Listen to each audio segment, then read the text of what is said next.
Sura evare leva xwe hêdî digîne tirba min. Di bêdengiya wê demê da bi tenê dengê te tê bihîstin. Enya min giran û tarî, rûyê min sar, dilê min hişk e. Hatim li ber tirba te rawestiya me, lê kêla te nabînim. Axa te hêj nerim.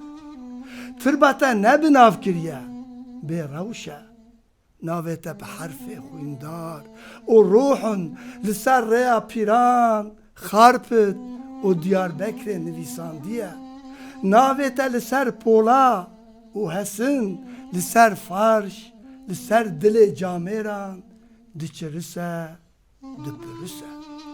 Ev çend salek û çêbûye, lê niha jî ji navê te dijmin dileriz e. Rêç û şopapiyên te di deşt û çiyayê Kurdistanê da tên dîtin. Tu di dîroka me da veşartî, di dilê me da xuyayî. Dirêjaya tirba te sê gavin, zarokekî pipiyê xwe yên biçûk, di bêhnekê da dikare wî bipîve. Îro ji tirba te tu deng nayê, dijmin pî li tirba te dikin. Asîmanê me reş û bi ewr bû, tu wek pirûskek jê derket û jê daketî. Min tu li ser kûkekî bilind dîtî.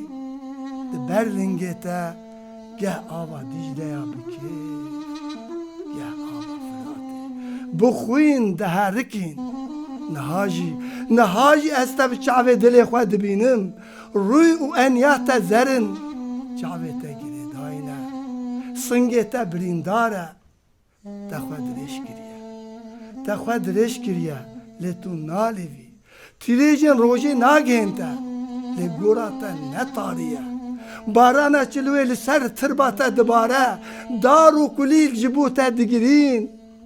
Li ser ala te bawerî, camêrî, rastî û bext nivîsandibû. Dengê te dengê azadiyê bû. Roj ji pişt ciyayê pîran derdike. Tava wî li çekên peyayên te dida. Rûyê te geş, dilê te şad bû. Lê tu bêken mezin bûyî. Şîna welatê te di dilê te da bû. Tu bê ax girî. Serbilind serfirazî çû.